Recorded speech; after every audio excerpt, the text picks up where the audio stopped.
सद्गुरुदेव भगवान की जय। श्री मौनी बाबा जी भगवान की जय। साहब, परिवार कैसा हो, एक महान संत ने बताया है। इस पर आप भी ध्यान दें।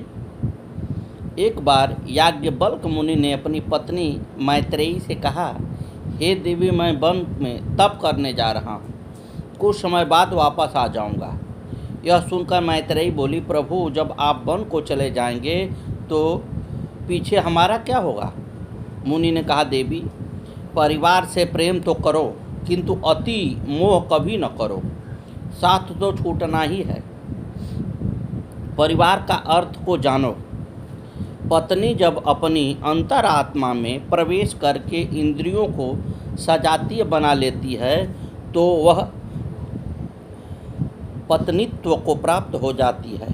इसी प्रकार पति का अभिप्राय भी अपनी इंद्रियों पर आधिपत्य करने वाले का होता है। पुत्र वही सच्चा होता है जो स्वयं को परमात्मा का पुत्र स्वीकार कर लेता है। यही बात पुत्री की है। जब पुत्री संयमी होकर अपने आप को ईश्वर को समर्पित कर देती है तो वह सुपुत्री बन जाती है। ऐसे परिवार का पतन या अहित नहीं, सदैव कल्याण ही होता है। मैं तो कुछ समय को सत्कार्य हेतु जा रहा हूँ, अतः क्यों चिंता कर रही हो? मैत्रेयी समझ गई और उसने मुनि को सप्रे में विदा कर दिया। गुरुदेव महाराज की जय।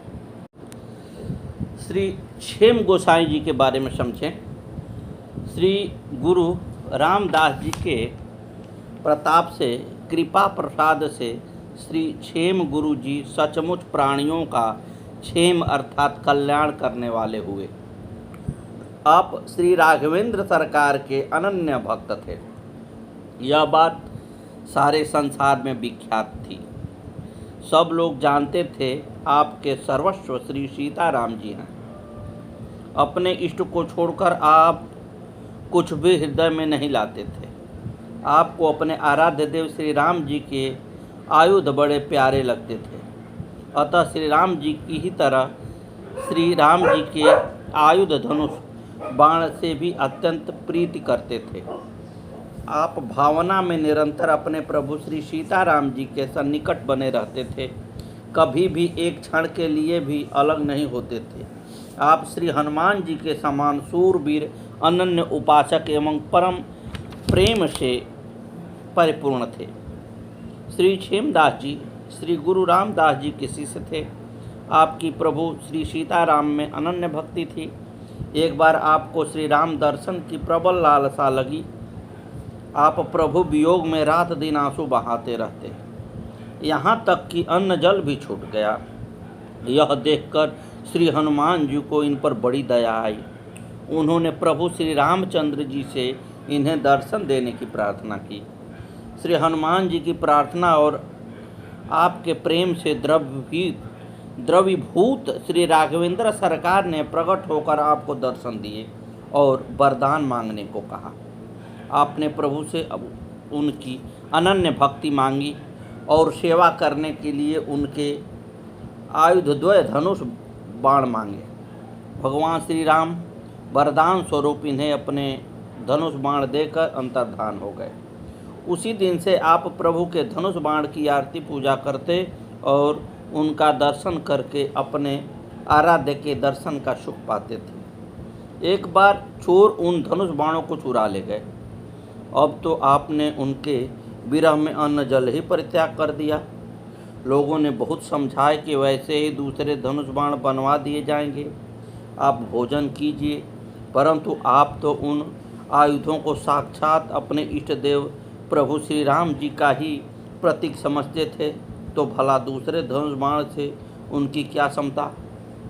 फलतः आपने किसी की एक न सुनी, अन्न जल ग्रहण करना स्वीकार न किया। आपके इस अनन्य अनुराग को देखकर भगवान के परम दिव्य चिन्मय आयुध धनुष बाण अपने आप आकर इनके हृदय से लग गए और इन्हें आश्वासन दिया कि अब कोई चोरी के भाव से यदि हमें स्पर्श करेगा तो हम पहाड़ की तरह भारी हो जाएंगे।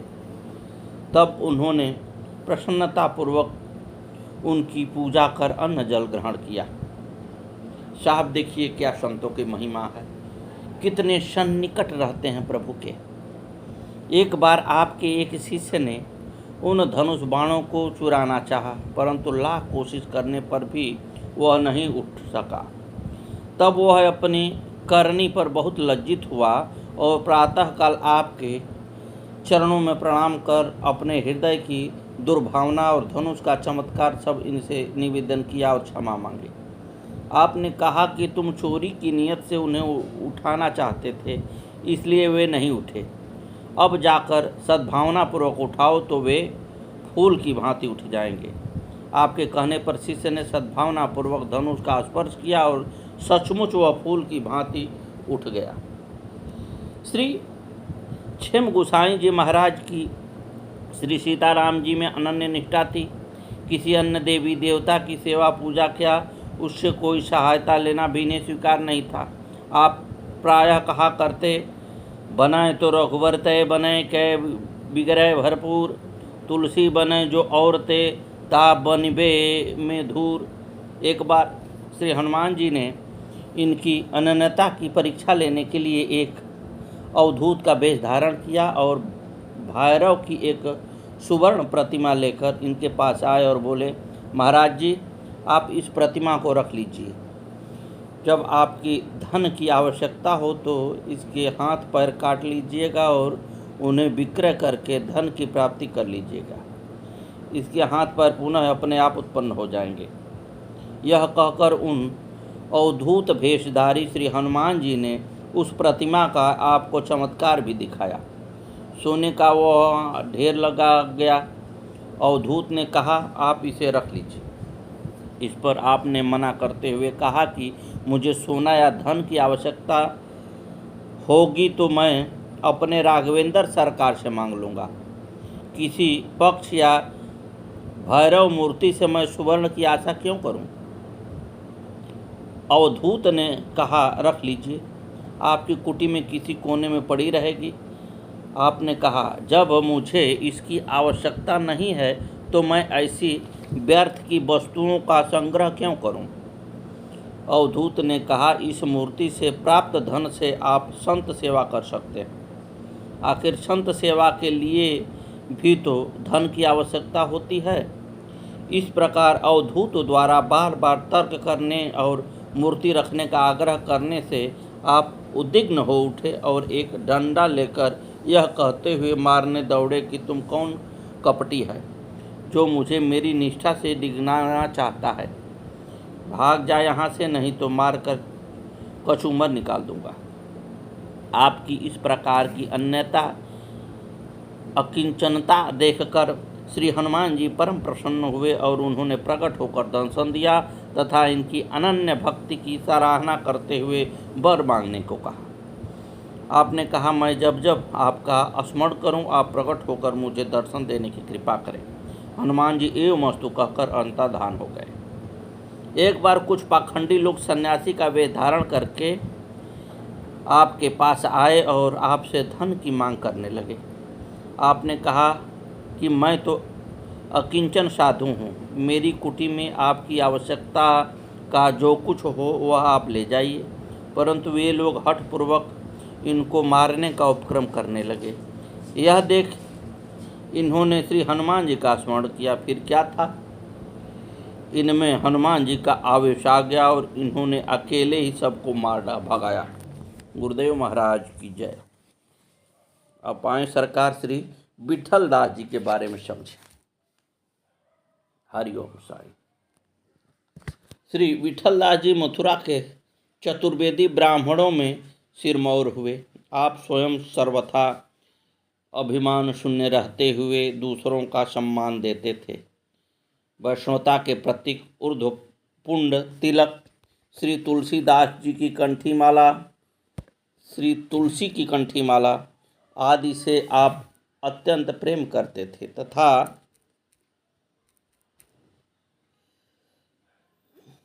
सब में गुण ही गुण देखते थे एवं सबके अवगुणों पर दृष्टिपात न करके सबके गुणों को हृदय में धारण करते थे।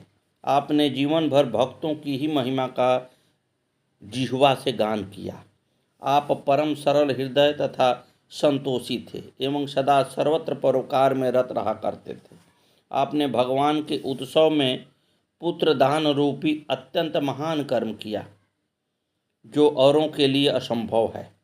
आपकी जिह्वा से सदा सर्वदा हरि गोविंद जय जय गोविंद का उच्चारण होता रहता था, जिसे सुनकर सबको परम आनंद प्राप्त होता था। मथुरा के चतुर्वेदी ब्राह्मणों में 2 ब्राह्मण भाई उदयपुर के राणा के पुरोहित थे। एक बार धन के बंटवारे को लेकर दोनों भाई आपस में लड़कर मर गए। उन्हीं में से एक के पुत्र श्री विठल दास जी थे। ये बचपन से ही भगवान को हृदय में बसाए हुए थे। एक दिन सभा में राणा साहब ने कहा, पिता के मरने के बाद वह ब्राह्मण कुमार कभी भी सभा में नहीं आता है, उसे शीघ्र बुला लाओ। राज कर्मचारियों ने आकर श्री विठल दास जी से कहा कि चलो, राणा साहब तुम्हारे सब मनोरथ पूर्ण कर देंगे। तब उन्होंने कहा कि भगवत कृपा से मेरे सब मनोरथ पूर्ण हो गए हैं, अतः अब तो मैं एकमात्र भगवत जन को छोड़कर और कहीं आना जाना नहीं चाहता। कर्मचारियों ने इनका संदेश राजा को सुनाया।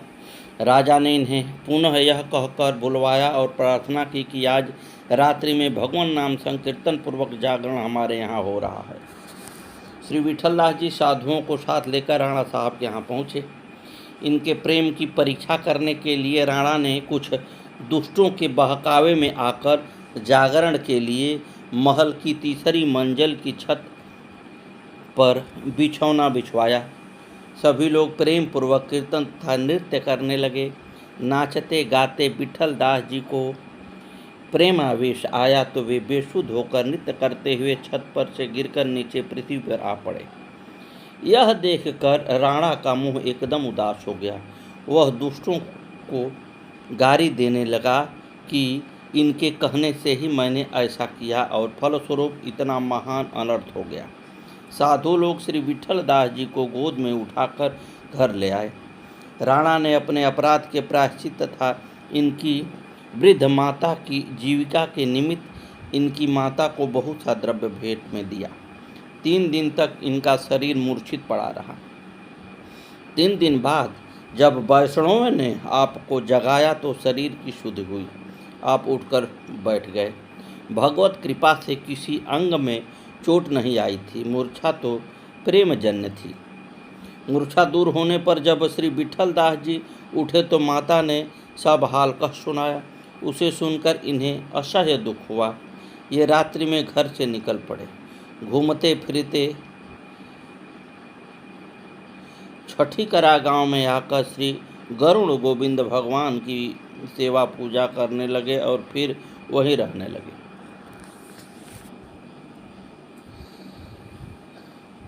गरुड़ गोविंद निवास काल में एक बार इनका शरीर दुखी हो गया। इनके शारीरिक कष्टों को देखकर भगवान श्री गरुड़ गोविंद ने स्वप्न में आकर आदेश दिया कि तुम मथुरा चले जाओ। भगवान ने 3 दिन लगातार इस प्रकार का स्वप्न देख दिया। तब ये माता और पत्नी को लेकर मथुरा चले आए, जहाँ पर इनकी जाति बिरादरी के लोग रहते थे। परंतु इन्होंने देखा तो वहाँ कुछ और ही रंग छा गया था। हाँ, एक बढ़ई अवश्य ऐसा था जो सादा साधु संग की अभिलाषा करता था। उसकी सज्जनता को देखकर ये उसी के घर रहने लगे। उन दिन इनकी पत्नी गर्भवती थी और धन के अभाव में अत्यंत शोकमग्न रहा करती थी। दैव योग से इन्हें एक दिन घर में मिट्टी खोदते समय पृथ्वी में गड़ा हुआ धन एवं श्री ठाकुर जी की एक प्रतिमा मिली। श्री विठल दास जी ने खाती को बुलाकर कहा, देखो हमारे घर में पृथ्वी में गड़ा हुआ यह धन और श्री ठाकुर जी की प्रतिमा मुझे मिली है, इसे ग्रहण करो। परंतु उस बढ़ई ने इनके चरणों में माथा टेक कर प्रणाम करके कहा, इस धन से आप ही श्री ठाकुर जी की सेवा करिए, हम तो आपके दर्शन और सत्संग से ही परम सुखी हैं। अतः श्री विठल दास जी सदा भगवान की सेवा पूजा में लगे रहते थे। धीरे धीरे जब आपकी भक्ति चारों ओर फैल गई तो बहुत से लोग प्रेम पूर्वक आकर आपके शिष्य बन गए। आपके यहाँ रसिक जनों तथा गुणी गायक जनों का बहुत बड़ा समाज एकत्रित होता था। एक बार ऐसे ही समाज के अवसर पर गुणी जनों ने बधाई के विविध पद गाए। सब लोग आनंद में झूम रहे थे। इस बीच वहाँ रूप गुण धन से जटित एक नटी आई और भगवान के सामने नृत्य गान करने लगी। जब वह विविध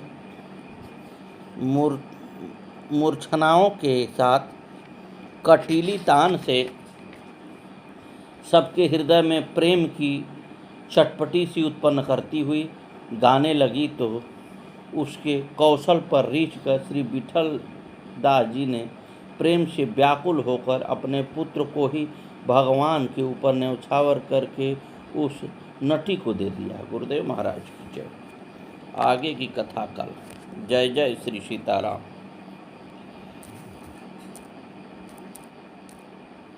जय गुरुदेव भगवान।